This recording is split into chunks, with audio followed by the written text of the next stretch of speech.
Hi guys! Welcome to my channel. My name is ReadingBear and I hope you are ready for some more stories. And today, we'll take a look at some new legal advice content. If you enjoyed my content, please don't forget to subscribe to my channel and post some bear emojis in the comment.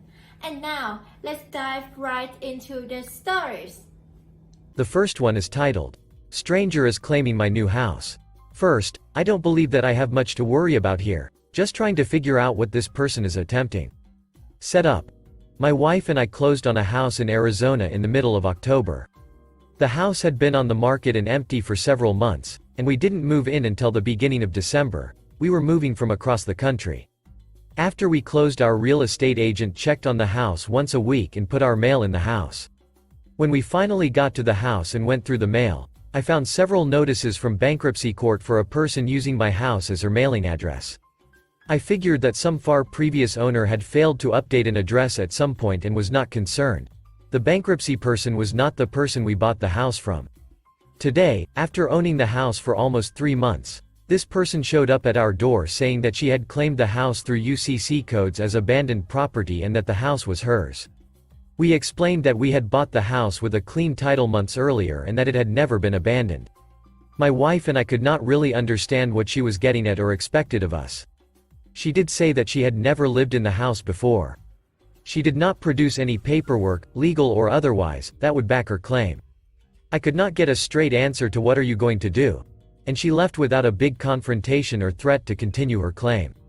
We did not mention that we had several of her bankruptcy notices, mainly because we were so shocked at what she was saying. Because we have her bankruptcy notices, I have a lot of info about her, from her actual address and SSN to her trustee's contact info. I called the bankruptcy court to try to get my address removed from the case, but they said only the filer could do that. I plan on calling the trustee tomorrow to make sure he understands that she does not own my house. I also found that she appears to be in the middle of DUI proceedings, but I don't know that the two things are related at all. All county documentation clearly shows that my wife and I own the house. What possible scam could this lady be attempting? Did she expect for me and my family to just hand over our keys and leave? My wife and I have tentatively decided to not open the door to her if she returns. Instead, we will just tell her that she needs to leave our property or we will call the police. Are we missing anything here? Update. Thanks all for turning me on to the sovereign citizen stuff. After reading up on it, we made the decision to report the interaction to the police. Turns out that the sovereign citizen had already called the police on us after she left our house earlier. The police met with her, decided she was most likely a crackpot. Cops' words were that she seemed a little off, and told her not to bother us anymore. The same officer who met with her came to our house hours later after we called it in, and we relayed the story and gave the officer the bankruptcy mail that had been sent to our house. The officer got the impression from the lady that we had both been trying to rent the house, but the officer was not surprised when we told her, the officer, that we had bought the house. We got a case number assigned and were told to call 911 if the lady showed up again. For security, we'll get a ring installed out front, and luckily after her visit this morning the lady is fully aware of the 90lb protective dog in our house. The next one is titled, My Neighbors Received a Typed Letter in a Handwritten Envelope Through the Post. The letter claimed that my wife and I are growing drugs, longtime drug users and host bisexual swinger parties. My employer lives on my street and surely received this letter. My wife is a real estate agent. Orlando, Florida. Fortunately, one of my neighbors shared the typed letter and handwritten envelope with me. Other neighbors called my wife to tell her. The envelope was written in a way clearly trying to obfuscate their handwriting, but a trained eye. I work in corporate fraud, can find plenty of patterns of their actual handwriting. I plan to file a police report today after work. What else should I do? My wife is a real estate agent and the head of my company's local office is one of my neighbors. This is all lies but could hurt both of our careers and we have a teenage daughter. She saw the letter. Update. Wow, front page. I want to just thank everyone who's been extremely positive and encouraging and providing great advice in the comments and direct messages. I have some good avenues to explore, but likely I think the culprit might be an ex-employee of mine or a neighbor with mental illness. With that said, the neighborhood has been rallying behind us. My wife and I have received multiple phone calls from neighbors expressing support. We've collected everyone's letter and envelope on our street, except for one because they're on vacation, for when we file our police report. I have a copy of letter that I wish I could share, but this sub does not allow images, but I did try and Google the wording and it seems unique for those of you that are asking if it's a template. I will definitely be careful and cautious in the future and keep my home security cameras on just in case. The next one is titled, Neighbor is using my paid parking spot and has even gotten me towed. Landlord hasn't done anything. Illinois. I rent an apartment, and an assigned exterior parking space within my complex's parking lot is included in my rent. I have a parking pass that I display in my car, and documentation from my landlord stating that this specific spot belongs to me. I have a neighbor that always parks in my spot. I have contacted my landlord every time this happens asking him to handle it, but nothing ever happens. I have also kept a log of every time I notice this neighbor in my spot and when I've contacted my landlord. For what it's worth, neighbor does not have a visible parking pass on his car, and also puts a cone in my spot when he's gone to reserve it, so I don't think this is just confusion. I don't think he owns a spot at all. This past weekend, said neighbor had my car towed from my spot. I confronted him in person, but all he did was claim that the spot was his. I once again contacted my landlord, who stated that this spot was indeed mine, I shouldn't have been towed, and he would speak with my neighbor to reiterate that it is my spot. Well, apparently neighbor didn't listen, because last night he was in my spot again. I called a towing company, same one that towed me, to have him towed last night, but they either didn't come or were talked out of it by him, because when I woke up this morning, his car was still there. Additional info that might be relevant. My complex is managed by an homeowner association, and my landlord always claims he'll notify them when I make a complaint about my neighbor. I'm growing incredibly frustrated with this situation, as I pay for this spot. With that being said, I'd appreciate advice on the following questions. 1. What can I do to stop my neighbor from using my spot? 2. What actions can I take to ensure my neighbor doesn't get me towed from a spot that I am authorized to use? Update edit. I just spoke with the homeowner association. They confirmed that the spot is mine and that this neighbor doesn't even have a parking spot at all. Homeowner association also said he should have never been authorized to have my car towed, and are speaking with the towing company to ensure it won't happen again. Finally, they provided me with a 24/7 emergency number that I can call to have my neighbor towed every time he is in my spot. The next one is titled, My neighbor is threatening to sue USPS. Last week my mail quit coming. Come to find out neighbor is mad at post office and threatening sue if they use his road to turn around. The road is part of right-of-way to 5 houses. He owns the first 100 feet of road coming off the county road, I the rest. This has caused post office to hold mail and quit delivering until situation is resolved. My wife has multiple medical issues, can't drive and receives most meds by mail, a TRICARE requirement. Other than moving mailboxes, is there any legal way to solve this issue? Edit.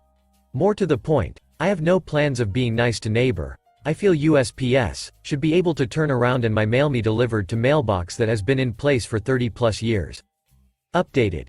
Well, it's officially the neighborhood against him. We now know his endgame, delivery to his door. He thinks by denying the turnaround he can leverage them to do this. As far as I can tell, this is not a requirement of the postal carrier. The next one is titled, A good friend and neighbor recently passed away and left me 5% of his surprisingly large will. Now his adult son is suing me. Virginia. So basically, I lived next door to my neighbor for around 5 years. He was a widower in his early 60s, and we quickly bonded. We watched football together, drank together, and all that. I even went to his church every now and then, even though it's not my bag. The point, I guess, is that even though he had 30 years on me, we were friends. I think this point is important. He recently passed, which sucks. Then I learned he left me a little something. That little something turned out to be just over $40,000, which nearly knocked my dick off since I had no idea he had that kind of money. That $40,000, though a lot of money, was only around 5% of his net worth. So it's not like I'm getting the majority of his estate. But then his son, who I'd met a couple times, sued me, as of yesterday, claiming that I took advantage of his elderly father. I have 3 things going for me. 1. My friend was mentally acute. He had his share of health problems, pack-a-day smoker, but none of them were mental. 2. Our town's not big, and I know people who can attest to the fact that we went to the bar and church and watched football together, proving that we actually had a relationship. Hell, I even mowed his lawn, which our neighbors can attest to. These people can be witnesses, I think, though I don't know how civil suits work. 3. His adult daughter is a very nice lady, and has no problems with her dad leaving me some of his estate. She came around from time to time, and knew her dad and I hung out and stuff. The first time I met her, her dad and I were watching college football in our robes while sitting on my porch and drinking beer. We live in the South, so that's acceptable behavior for grown men. Basically, my point is he and I were friends, and does the son have a pot to pee in regarding this lawsuit? Also, what kind of lawyer should I hire? The lawyer who did his will seemed like a straight shooter, but I don't know if me hiring him is a conflict of interest or if he's even the right kind of lawyer to represent me. Edit. You guys were right. The son's contesting the will, not suing me directly. The letter had a bunch of legal terms, so I didn't get the gist when I first read it. I'll be contacting a lawyer as soon as possible. Update. My friend's daughter didn't want to spend months and a lot of cash fighting over her dad's estate, so she wanted to settle. I get the feeling that's what her brother wanted all along, so he won. It kinda sucks, but it is what it is. Money-wise, my friend's estate was around $810,000 total, so a little more than 800 grand. Mostly cash and a retirement fund and stuff, since he was renting the house next door to me. Originally, the split was 65% to the daughter and 35% to the son. My friend took my 5% from both, so the split when he passed was 5% me, 62.5% her, and 32.5% him. The settlement resulted in them each getting an even amount, so the final amount was them both getting 47.5% each and me keeping my 5%. Honestly, the settlement took longer than I thought, but thankfully it's over. So the son ended up getting a little over 100 grand just for being a dick. But it was what it is, and my friend's daughter was more than happy with the money she ended up with. More than enough to pay off her debts and send her kids to state college. Plus, part of the settlement was that he had to cover our lawyer's fee, so a small win for us. So at the end of the day, I got to keep my 5%, which was 40 grand and change. That's like 9 months' salary to me, so it's an awful lot of money. The last one is titled, "The city literally came and took our street away." So, there was a table-sized pothole blocking one side of our street. It's been there since May. It was really inconvenient because you couldn't enter the street from that side. The city let it sit there for 6 months, all summer and fall. We all got letters mid-November that the city would be shutting the road down to repave it, and it would be closed for a week. We'd all have to park our cars on a neighboring street and walk to our houses. Fine. So the time comes, they rip the street up. They spend 4 to 5 days moving dirt around and then we don't see them again. 355-degree days pass with no workers in sight. Then there's a snowstorm. This should have been foreseen. It's extremely snowy where we live during this time of year. And again, they let the entire summer and fall go by without making any attempts to fix the pothole. That snow was almost 3 weeks ago, and it's been nice weather since. We are on almost 4 weeks of having a 2-foot drop in front of our house onto a bumpy dirt mess. We can't get into our driveways at all. We have to carry groceries from our cars down the street. There's elderly people that live on this block that can't really get out of their houses at all because the walk to their car is too much. Not to mention, what if one of these houses caught fire? Or if someone had a heart attack? There's literally no way an ambulance or fire truck could get in here. What can we do? The city is ghosting us. We have no idea what's going on or why they've stopped working. This is a really nice neighborhood and we pay a lot to live here. We should be able to access the driveways we are paying for, and we should certainly have a street in front of our house that we pay taxes on. Update. Got the mayor to finally email me back. Finally. It was a very rambling, very weird email. Bad punctuation and some weird formatting. So first she blamed it on the snow. They were waiting for it to melt, and then dry. Although if they would have taken a bit of time to remove the snow, I'm sure it would have dried a lot faster. I said nope, it hasn't snowed in almost 3 weeks now and nothing has been done. Now she says supposedly the clay is too saturated? Which is weird because from what I can see, it's dry. Granted, I'm no expert, but it's literally not wet at all. So then I questioned why they decided to do this now and not over the summer when it was warm. She said, "Yes, we do wish we had done things differently looking back now." I'm just thinking this laundry list of excuses is so bizarre. Oh, and the best excuse? That when the snow came, we all shoveled the snow off of our driveways into the street. So I guess it's actually our fault. I laughed pretty hard at that one. I also questioned the fact that no emergency vehicles can access us. She told me not to worry, that she is in contact with emergency departments and they have a plan in place in case something happens. I told her that we would love to hear that plan, as my husband is a cop and is seriously doubtful that they could put out a house fire out if it happened. And we just had a shooting in this same neighborhood in which a cop was shot. My husband said that if he had been on this street, he would have bled out and died. She has not responded to that. Also to add, I'm not sure if it makes any difference, but this is a decently small town. We are a small offshoot of a major metropolitan city in the US. So not a little country town, but definitely not a big city at all. Thanks for listening.